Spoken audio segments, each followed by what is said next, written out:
사람 팔자. 충남 영기군의 대표적인 중심 도시는 조치원이지요. 이 조치원읍 신흥리에는 번화한 9거리라는 곳이 있답니다. 이 거리는 9군데에서 오는 길로 이곳에서 백관, 중림동, 월하리, 쌍전리, 서면연화리, 봉산동, 의량터, 공동묘지, 침산동으로 갈 수가 있답니다.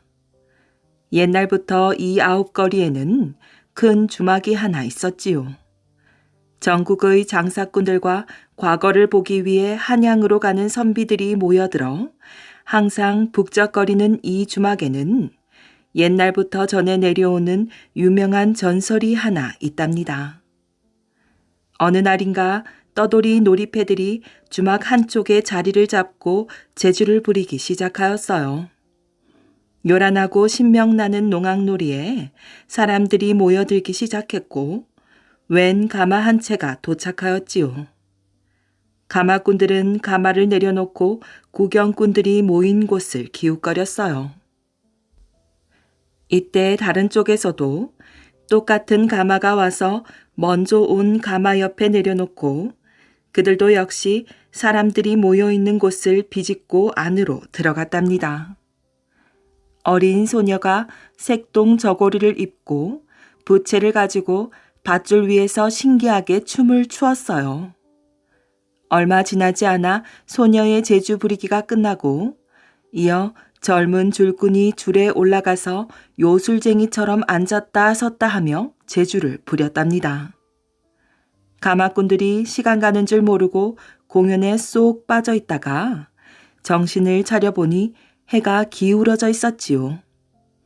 그들은 시간을 너무 지체한 것을 알고 동료를 불러 가마를 메고 서둘러 출발했답니다.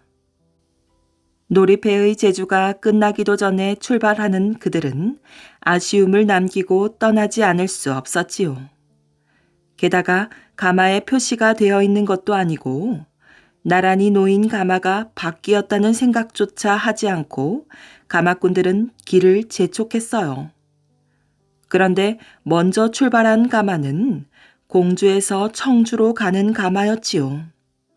청주에 살고 있는 양반은 공주에 사는 친구가 벼랑간 역적으로 몰리게 되어 가문이 풍비박산이 되자 품행이 단정하다는 그의 딸을 데려다 아들과 혼례를 올려줄 계획이었어요.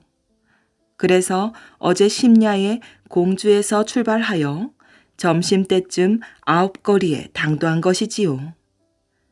다른 가마는 강 건너 금남면 용담리 비룡수에 사는 여인으로 집안이 가난하여 먹을 것조차 없는 집안의 딸이었답니다.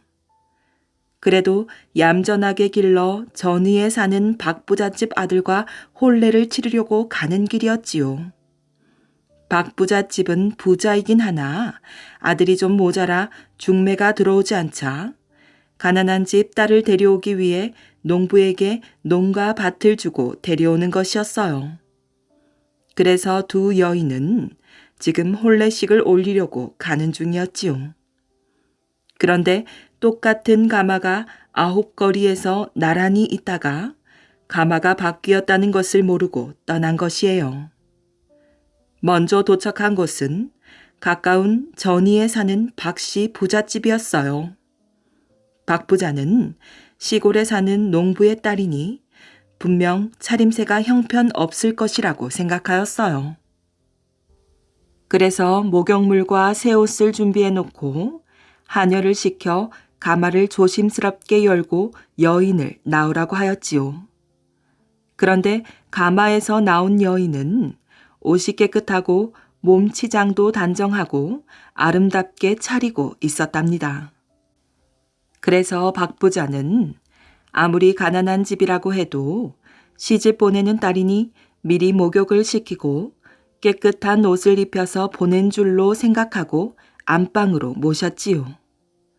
한편 다른 가마는 청주를 향해 재촉하며 가고 있었어요. 오늘 안으로 들어가야 내일 혼례를 치를 수 있었지요. 아까 아홉거리에서 빼앗긴 시간 때문에 청주에 늦게 도착하니 어두워지기 시작했답니다.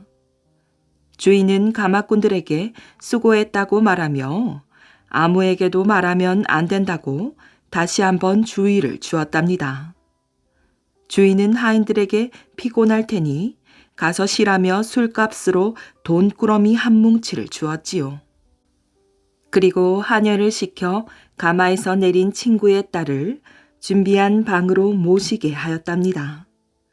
그런데 가마에서 내리는 모습을 보니 여러 번 꿰맨 남루한 옷에 목욕도 하지 않은 듯 얼굴도 검게 보였어요. 청주 친구는 혼잣말로 중얼거렸지요.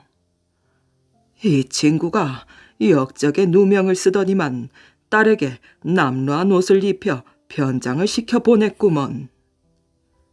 그는 하녀에게 일러 목욕을 시킨 후 새 옷으로 갈아입혔어요.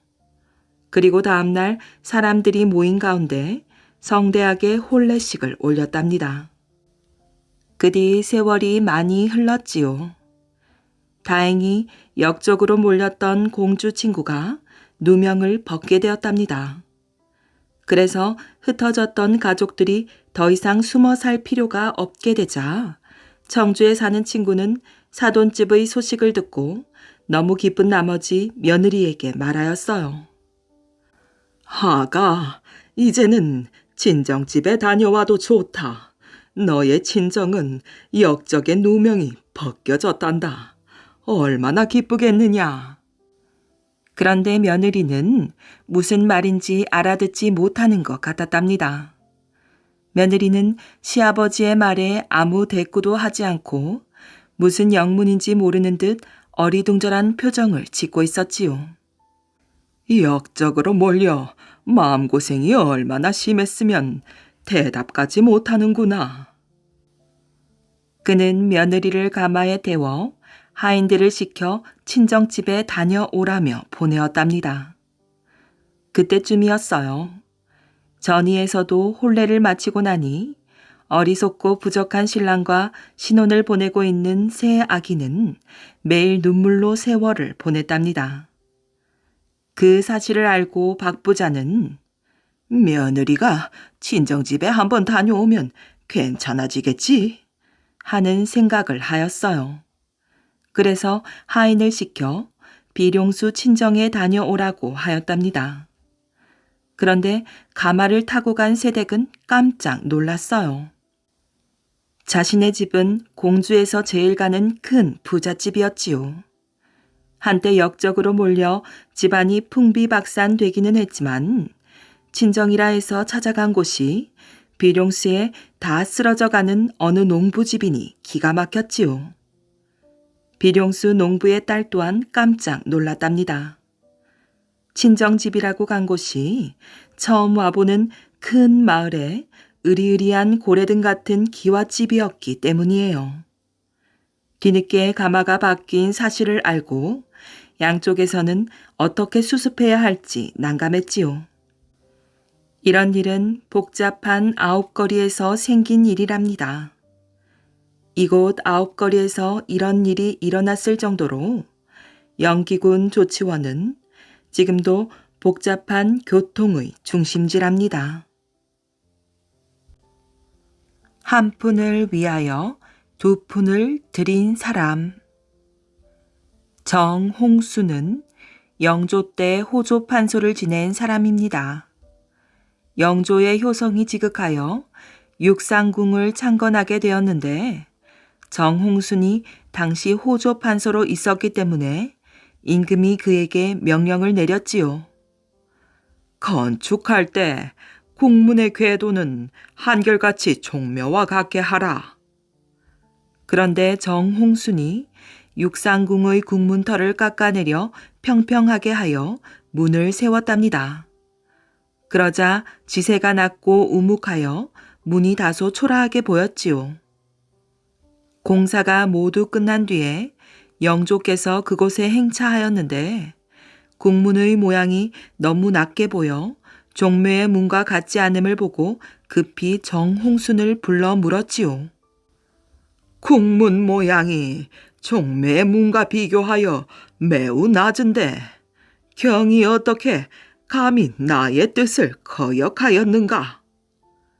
정홍순이 엎드려 이렇게 아뢰었답니다. 전하께서 당장 가까이 있는 신하를 시켜 종묘로 달려가서 재어보고 비교하게 하소서. 영조가 그의 말대로 그렇게 하였더니 정말 틀리지 않았지요. 그러자 비로소 영조의 노여움이 풀렸답니다. 그가 호조 판서로 있으면서 예조 판서를 겸임하게 되었는데 사도세자의 상사를 당하여 초상 때부터 사무가 지난 뒤에 지내는 제사, 줄곡 때까지의 모든 절차를 게을리하지 않았답니다. 수의에서부터 두건, 그리고 신발의 자질구레한 물품에 이르기까지 각각 한 조각씩 빼어 그 당시 사용한 장부와 함께 단단히 괴짝 속에다 넣어 조심스럽게 봉하고는 담당 관리에게 말하였지요. 이 괴를 잘 간직하도록 하라. 그렇지 않으면 후일 큰 화가 미치게 될 것이다. 그리고 그 괴를 여는 열쇠는 정홍순이 항상 지니고 다녔답니다. 몇 해가 지나 정조가 즉위한 이듬해에 이르러 임금의 생부인 사도세자의 초상과 장례를 후하게 치렀는지 박하게 치렀는지를 알고 싶어 하문하였지요. 그 당시 예조 판서가 누구였는가? 좌우에서 이렇게 아뢰었답니다. 정홍순이었습니다. 정조는 초상과 장례에 만약 털끝만큼이라도 야박하고 소홀히 한 데가 있으면 즉시 국문하여 죽이려고 정홍순을 불러다 물었지요.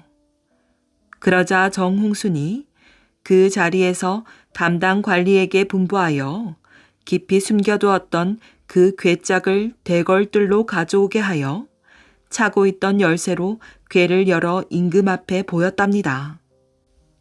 임금이 낱낱이 점검해 보니 물자와 의식이 흠잡을 데가 없었으므로 정홍순을 대단히 칭찬하고 즉시 우의정으로 임명하였지요.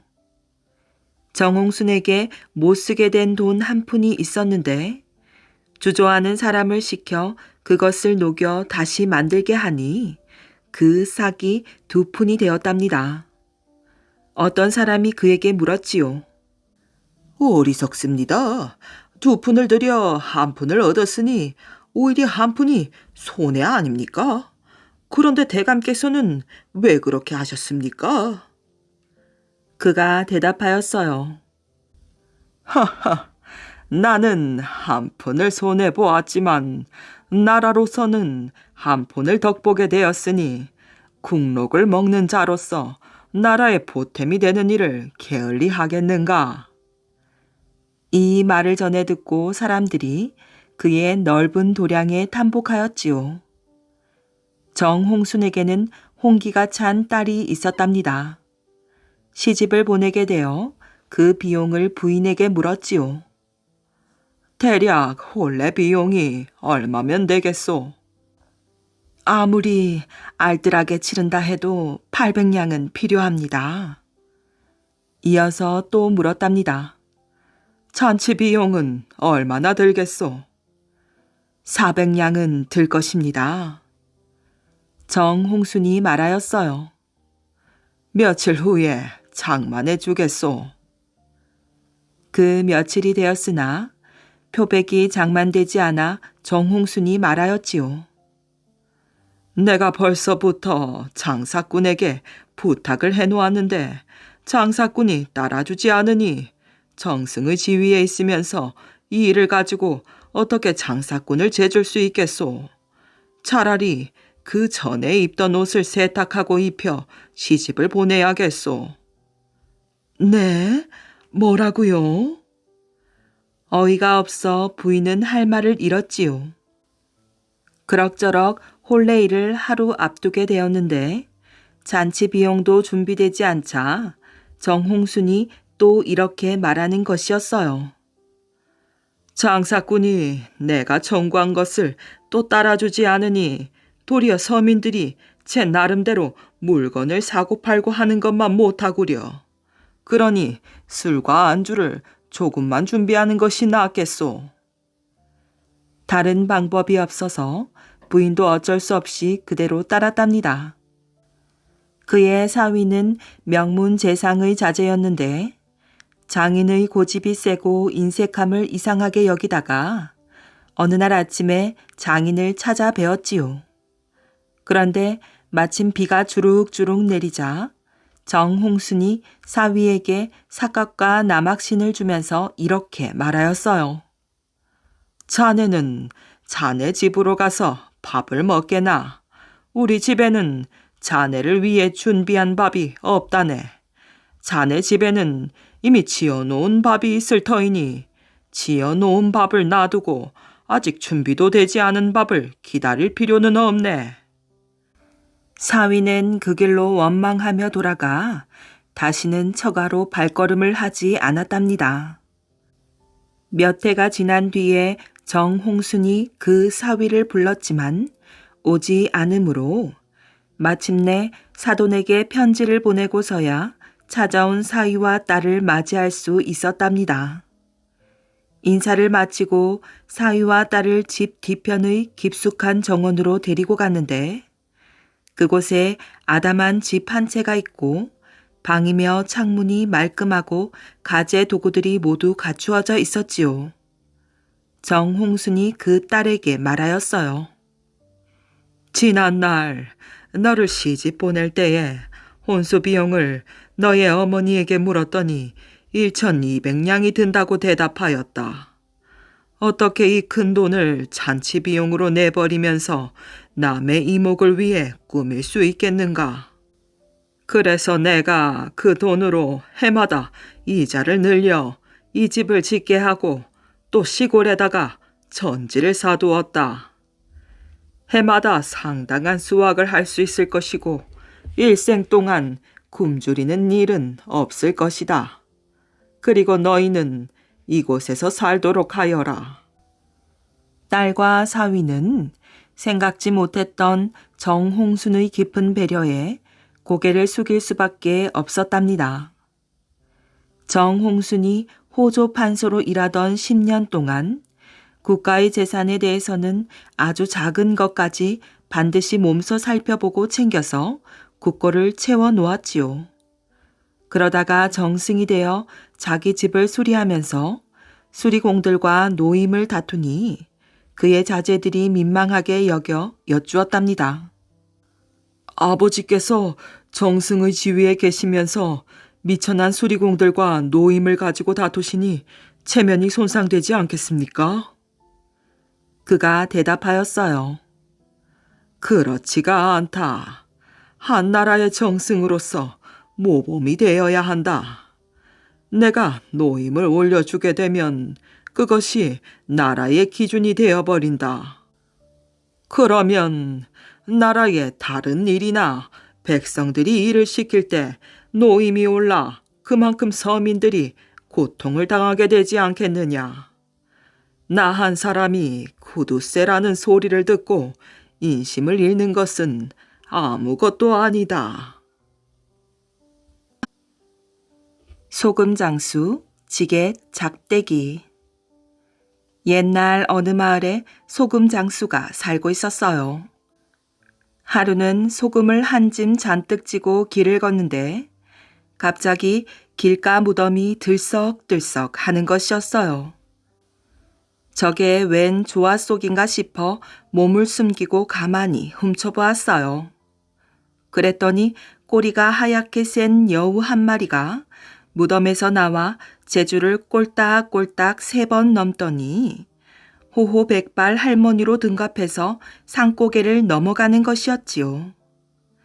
소금장수가 여우 뒤를 살금살금 따라가 보니 어떤 집으로 들어가는데 마침 그 집에서는 큰 잔치가 벌어지고 있었답니다.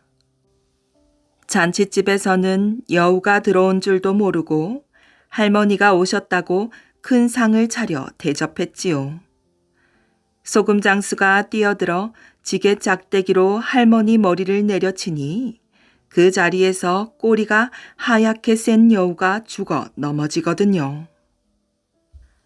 사람들이 크게 놀라면서 소금 장수를 칭찬하고 푸직의 상을 차려 대접했어요.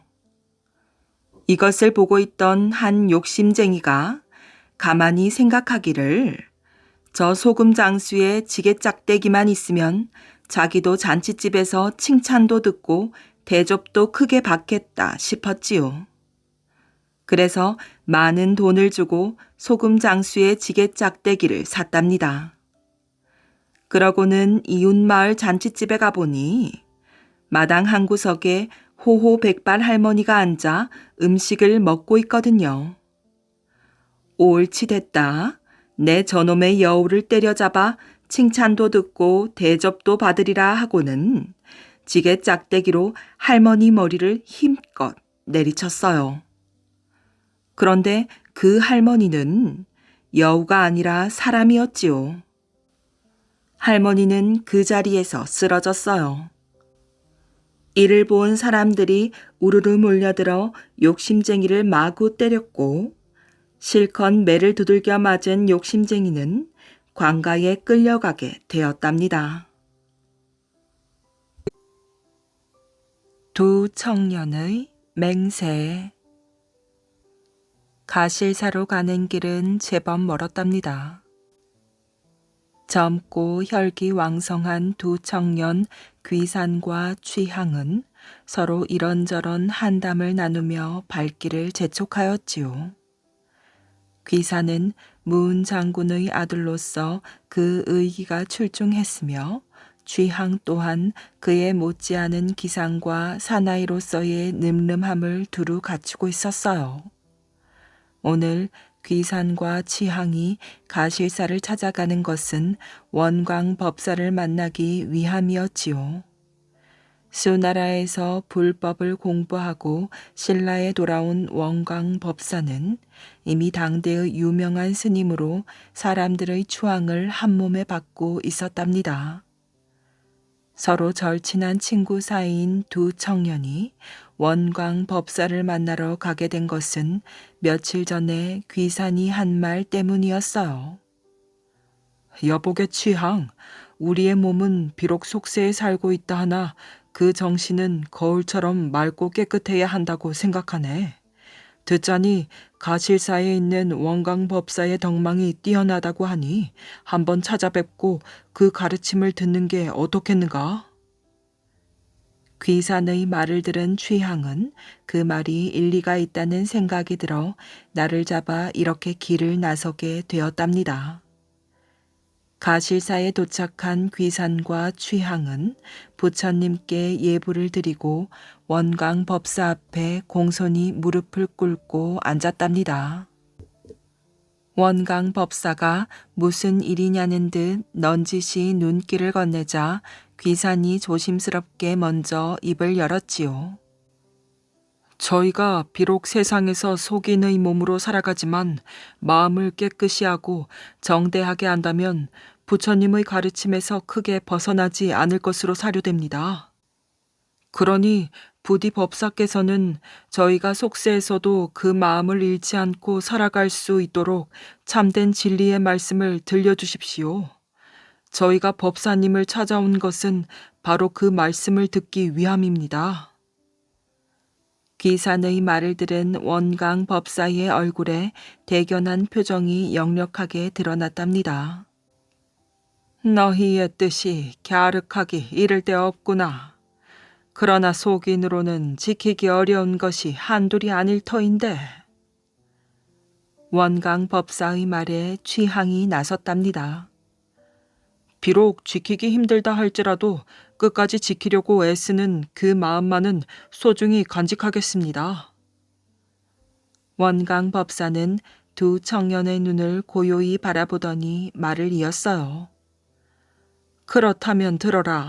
첫째, 백성된 도리로서 나라에 충성할 것이요. 둘째, 자식된 도리로서 부모에게 효도를 다할 것이요. 셋째, 친구된 도리로서 신의를 지킬 것이요.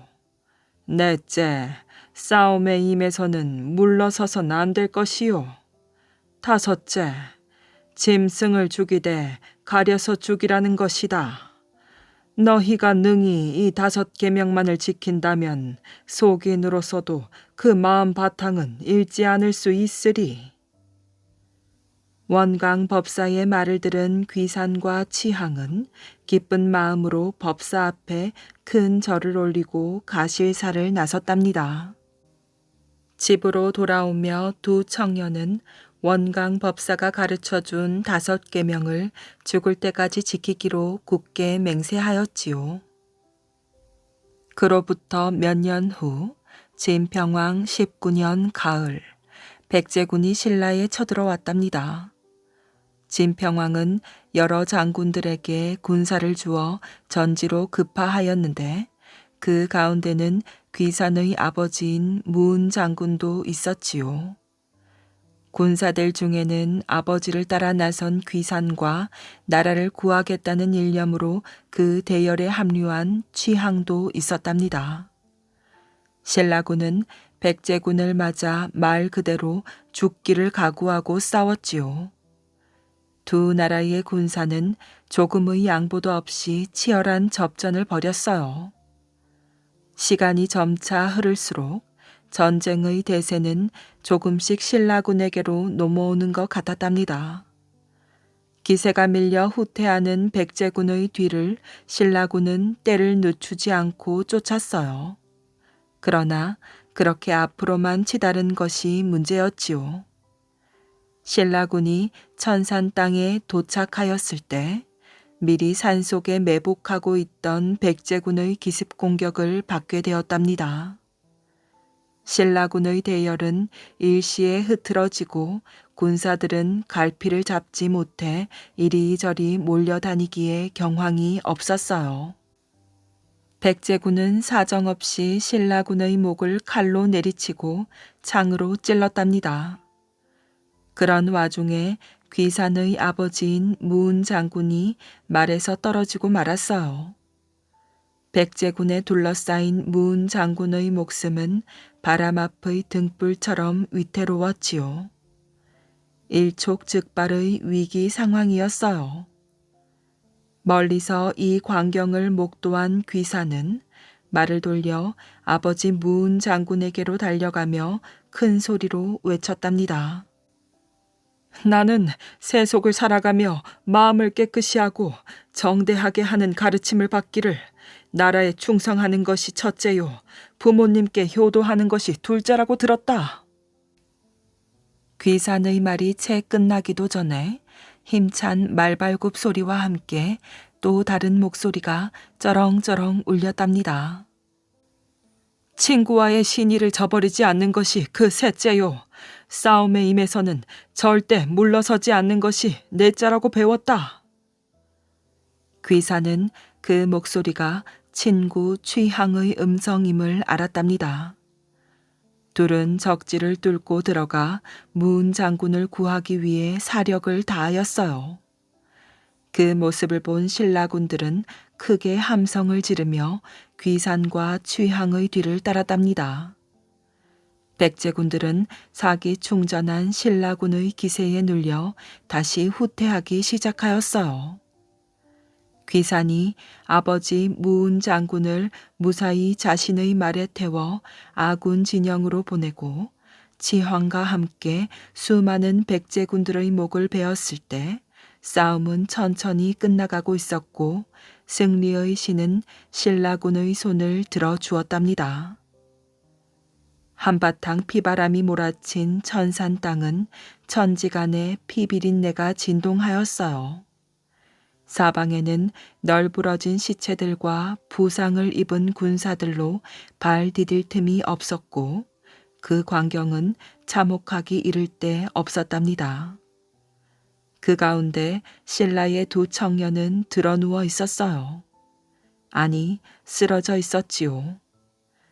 온몸에 칼을 맞고 창에 찔린 채 신음소리도 제대로 내지 못하고 그저 하늘만 바라보고 있었답니다.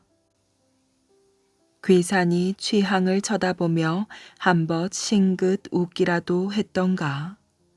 그러나 그렇게 생각하기에는 이미 둘은 숨이 끊어진 지 오래인 듯 하였어요.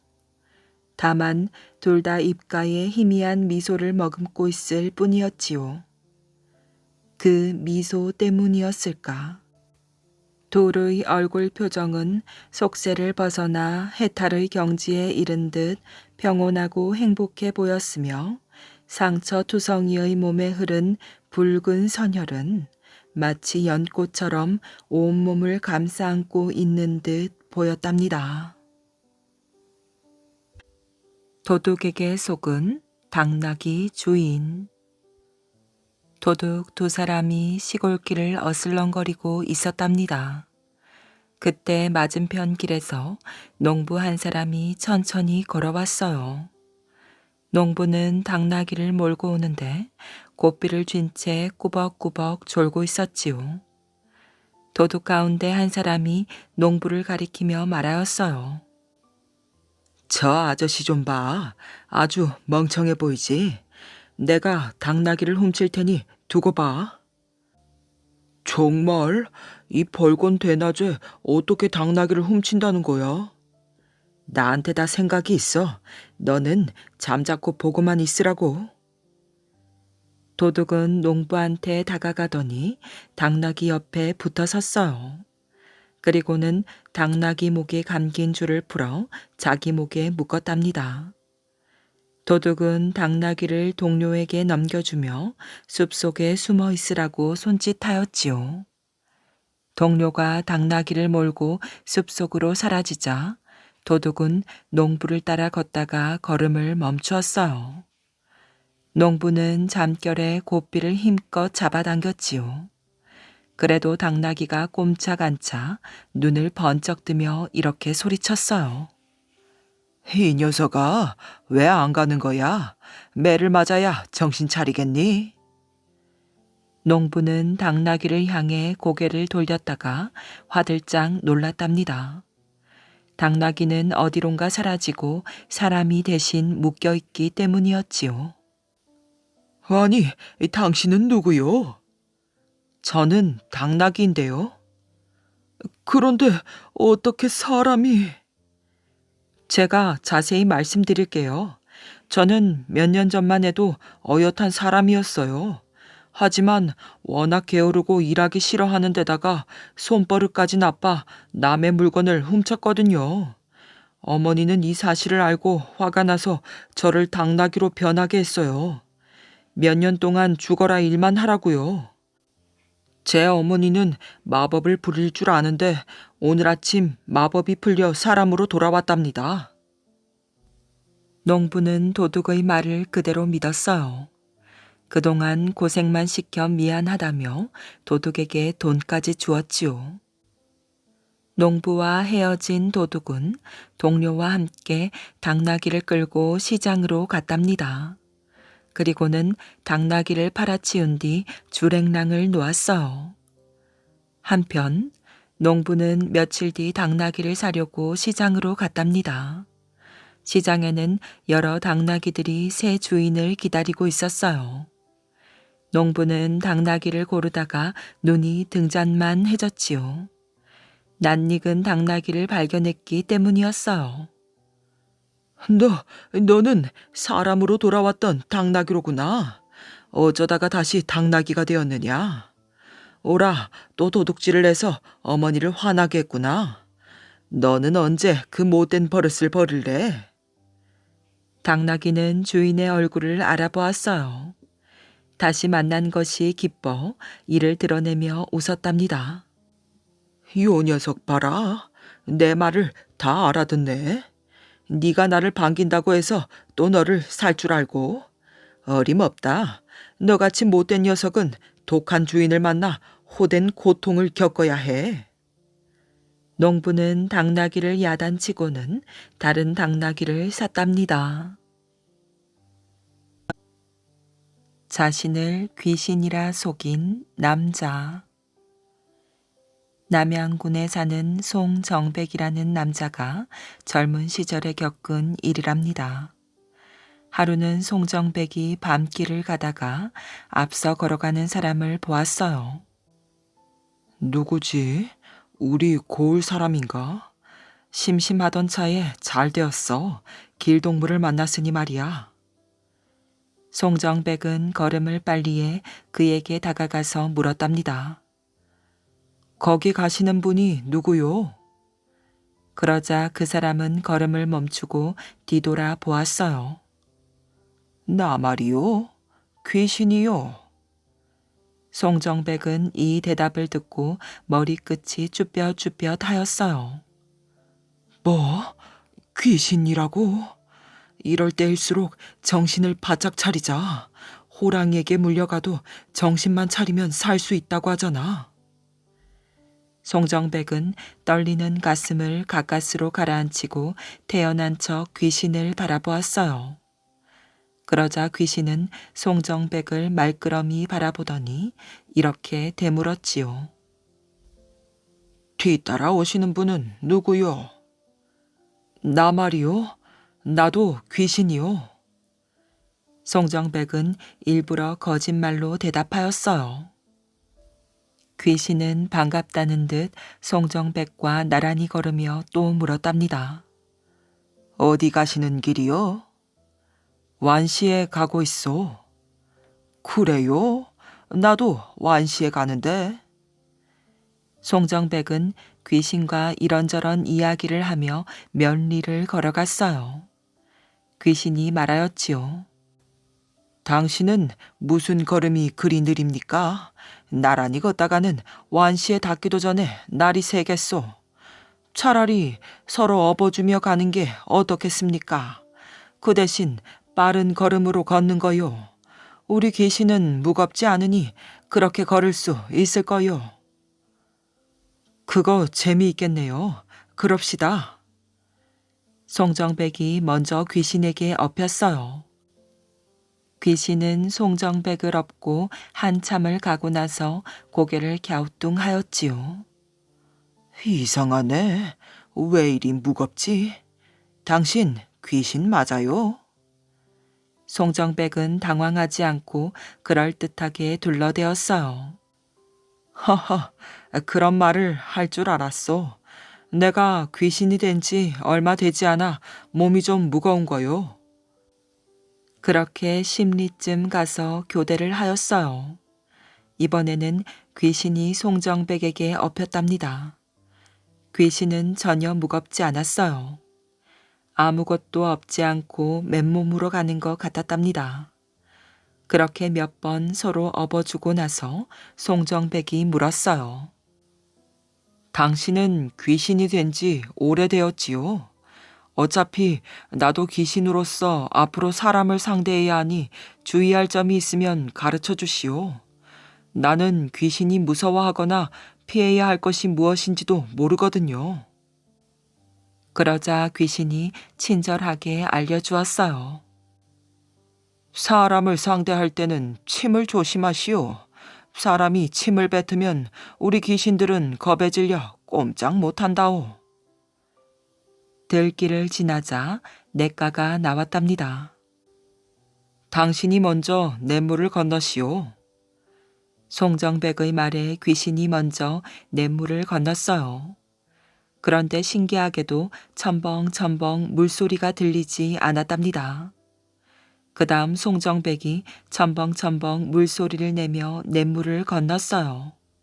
그러자 귀신은 또다시 고개를 갸우뚱하였지요.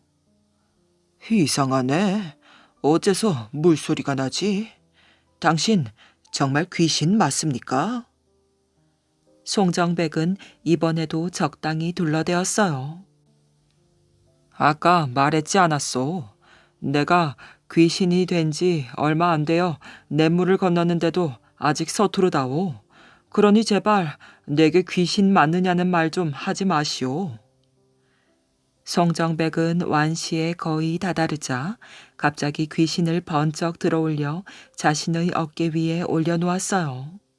마치 귀신이 무동을 탄 격이었지요. 이게 무슨 짓이오? 나를 어서 내려놓으시오. 귀신은 송정백의 어깨 위에서 소리를 꽥꽥 질렀어요. 그러나 송정백은 들은 척도 하지 않았답니다. 그리고는 완시를 향해 걸음을 재촉하였어요. 송정백은 완시에 도착해서야 귀신을 땅에 내려놓았지요.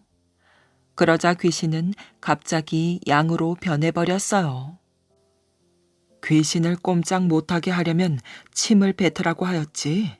요놈, 당해봐라. 송정백은 입안에 잔뜩 침이 고이게 하였답니다. 그런 다음 귀신에게 퇴퇴 침을 뱉었어요.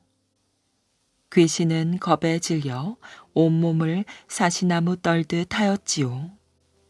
송정백은 양으로 변한 귀신을 장에 끌고 가 비싼 값에 팔아 버렸답니다.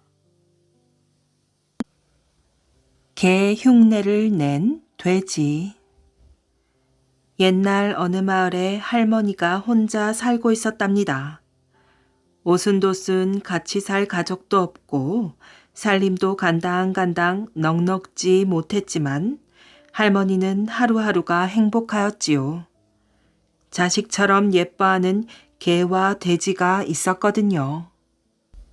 어느 날 할머니는 힘든 밭일을 마치고 집으로 돌아왔어요. 목도 바짝바짝 마르고 허리도 시큰시큰 아팠지만 시원한 우물물 한 바가지 길어줄 사람이 없었지요. 그날따라 할머니는 자식 한 명 없이 혼자 사는 자기 처지가 속상하였어요.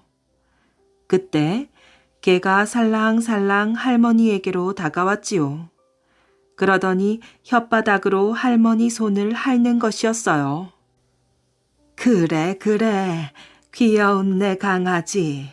내 마음을 알아주는 건 너뿐이구나. 할머니는 힘을 내 일어났지요. 점심 준비도 해야 하고 돼지 먹이도 줘야 했거든요. 할머니는 자기 밥상 차리는 것은 나중으로 미루고 돼지의 먹이부터 챙겨주었답니다. 아이고, 우리 돼지가 좋아하겠네. 잘 먹고 쑥쑥 커야 할 텐데. 돼지는 먹이통에 코를 박고 정신없이 먹이를 먹었어요. 우적우적 쩝쩝. 할머니가 자기에게 하는 말도 듣지 못하였지요. 배가 불룩해진 돼지는 쿨쿨 낮잠을 잤답니다. 할머니는 그런 돼지를 흐뭇하게 쳐다보았어요. 포동포동 우리 돼지 잘도 자는구나. 날이 저물자 저녁 일을 마친 할머니가 집으로 돌아왔어요. 개가 반기듯 왈왈 짖으며 달려나왔지요. 착하다 착해. 오늘도 집 잘 지키렴. 할머니는 개를 다정하게 쓰다듬어 주고는 방으로 들어갔답니다. 그 모습을 물끄러미 보고 있던 돼지가 물었지요. 할머니는 왜 너만 귀여워하시니? 개는 어깨를 으쓱거렸어요. 난 할머니가 가는 곳이면 어디든 따라가서 친구가 되어드려. 우리에서 잠만 퍼질러 자는 너하고는 다르다고. 돼지는 고개를 끄덕였어요. 사실 돼지는 너무 게을렀거든요. 다음 날 아침 할머니는 돼지 밥을 챙겨 우리로 향하였어요. 그래, 냠냠 많이 먹어라. 할머니는 꿀꿀대는 돼지에게 먹이를 주고 돌아섰지요. 평소 같으면 돼지는 정신없이 먹느라 할머니가 가는지도 몰랐을 테지만 오늘은 달랐답니다. 밥은 안 먹고 할머니 뒤를 졸졸 따라갔지요. 마치 개처럼 말이에요. 마당으로 부엌으로 텃밭으로 돼지는 졸랑졸랑 열심히 할머니 뒤를 따라다녔어요. 그런데 아무리 쫓아다녀도 할머니가 아무 말도 안 하는 것이에요. 돼지는 생각 끝에 개처럼 끙끙거려 보기로 하였지요. 꿀꿀, 꿀꿀. 우물가에서 물을 깃던 할머니는 뒤에서 돼지 소리가 나자 깜짝 놀랐답니다. 에구머니? 그래서 그만 항아리를 쨍그랑 깨뜨리고 말았지요. 아니, 이 녀석이 왜 안 하던 짓을 하지? 아유, 항아리를 깨뜨렸으니 당장 쓸 물은 어떻게 깃나? 할머니가 아침부터 한숨을 쉬자 돼지는 잔뜩 풀이 죽었어요. 할머니를 기쁘게 해드리고 싶었는데 오히려 화만 나게 했으니 말이지요. 돼지는 개에게 다시 물었답니다. 할머니는 내가 따라다니는 게 싫으신가 봐. 왜 그러실까? 개는 당연하다는 듯이 대답하였어요. 난 털도 복슬복슬하고 꼬리도 살랑살랑 흔들 수 있잖아. 지저분하고 냄새나는 네가 따라다니면 나라도 싫겠다. 돼지는 그도 그럴 법하다고 생각하였어요.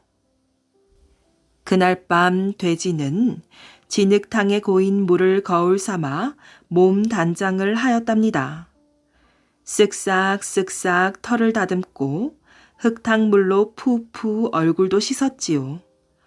물론 꼬리 흔드는 연습도 빼먹지 않았어요. 잠만 자는 게 이르던 돼지는 정말 피곤했지만 꾹 참았어요. 돼지도 꼭 한 번쯤은 할머니의 사랑을 받고 싶었거든요. 다음 날 아침 잔뜩 치장을 하고 기다리던 돼지는 할머니를 보자마자 엉덩이를 들이대고 꼬리를 흔들었어요. 산만한 엉덩이를 이리 실룩 저리 실룩. 어머나, 우리 돼지가 왜 이러나? 할머니의 놀란 모습에도 아랑곳하지 않고 돼지는 온몸을 휘휘 흔들었지요. 그 바람에 할머니는 온통 흙탕물을 뒤집어 썼어요. 아니, 이 녀석이 요즘 왜 이리도 말썽이야? 잔뜩 화가 난 할머니는 돼지에게 먹이도 주지 않고 나가버렸어요. 돼지는 하루 종일 우리에 누워 슬퍼했답니다. 밥도 못 먹고 실컷 야단만 맞고 돼지는 어찌할 바를 몰랐지요. 자존심은 상했지만 돼지는 개에게 다시 물었어요. 어떻게 하면 할머니가 날 예뻐해 주실까? 개는 고개를 빳빳이 들며 말하였어요. 난 낯선 사람이 오면 왕왕 짖고 다들 자는 캄캄한 밤에도 집을 지키지. 넌 하는 일이 뭐니? 돼지는 아무 말도 못하고 고개를 숙였지요. 그날 밤 돼지 우리에서는 난리가 났답니다. 폴짝 나뭇잎 떨어지는 소리에도 뚜벅뚜벅 지나가는 사람 발자국 소리에도 돼지가 시끄럽게 울어댄 것이에요. 꿀꿀 꿀꿀. 심지어는 달을 보고 울어대기도 하였지요. 개도 할머니도 시끄러운 돼지 때문에 또랑또랑 뜬 눈으로 밤을 샜답니다. 할머니는 해가 뜨자마자 의원부터 불러왔어요. 아무래도 이 녀석이 어디 아픈가 보. 며칠 전부터 안 하던 짓을 하고 이상합니다. 의원은 돼지를 이리저리 만져보고 쿡쿡 눌러보았어요. 감기에 걸린 모양입니다. 침 한 방이면 거뜬해질 겁니다. 의원이 침을 놓는 동안 할머니는 돼지를 위로해 주었어요. 그래, 조금만 참으렴. 돼지는 좀 아프긴 했지만 기분이 정말 좋았어요.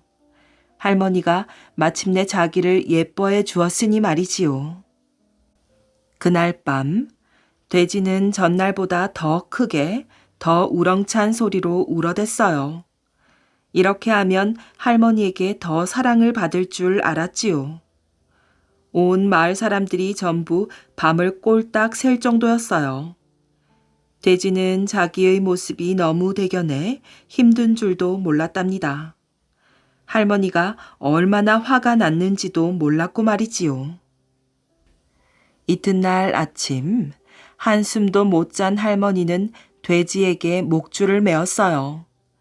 돼지는 좋아서 어쩔 줄 몰랐지요. 이젠 너 대신 나를 데리고 외출하시려나 봐. 이것 봐, 나 멋지지? 돼지는 꼿꼿하게 고개를 세운 채 사뿐사뿐 걸었답니다. 약이 올라 멍멍 짖는 개를 뒤에 남겨두고 말이지요. 꼬리도 살랑살랑, 엉덩이도 삐죽빼죽 흔들었지요. 그런데 할머니는 돼지를 앞세우고 어디로 가는 것일까요? 아유, 시끄럽게 굴지만 않으면 계속 키우려고 했는데 도무지 잠을 잘 수가 있어야지. 걱정 마십시오. 금방 잡을 건데 좀 시끄러운 게 대수인가요? 돼지는 화들짝 놀랐지요. 할머니가 자기를 낯선 사람한테 파는 게 아니겠어요? 그 녀석 살이 토실토실하게 올랐구나. 자, 김대감 댁으로 가자꾸나. 그 댁에 큰 잔치가 있으니 네가 한몫해줘야지. 그제야 돼지는 잔치집에 팔려가는 자기 신세를 깨달았어요. 꿀꿀꿀꿀. 돼지는 계속 울어댔지만 그 말을 알아듣는 사람은 아무도 없었답니다. 당나라로 간 무기 기술자. 신라가 당나라의 도움을 받아 삼국을 통일한 문무왕 시대, 당시 신라에는 쇠뇌라는 무기가 있었는데 그 위력이 대단하여 당고종의 귀에도 들어가게 되었답니다. 쇠뇌라 함은 나무로 만든 큰 화살의 일종으로서 잇따라 여러 개의 화살을 쏠 수 있으며 그 사정거리도 보통 활보다 엄청나게 길었지요. 당고종은 곧 신라 문무왕 앞으로 사신을 보내어 쇠뇌 만드는 기술자를 한 명 당나라로 보내달라고 청하였어요.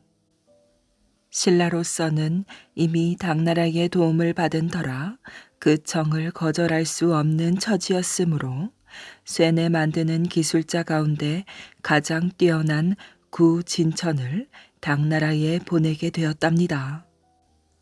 왕의 어명을 받고 당나라로 가게 된 구진천은 겉으로는 아무런 내색을 하지 않았지만 속으로 한 가지 굳은 다짐을 하고 있었어요.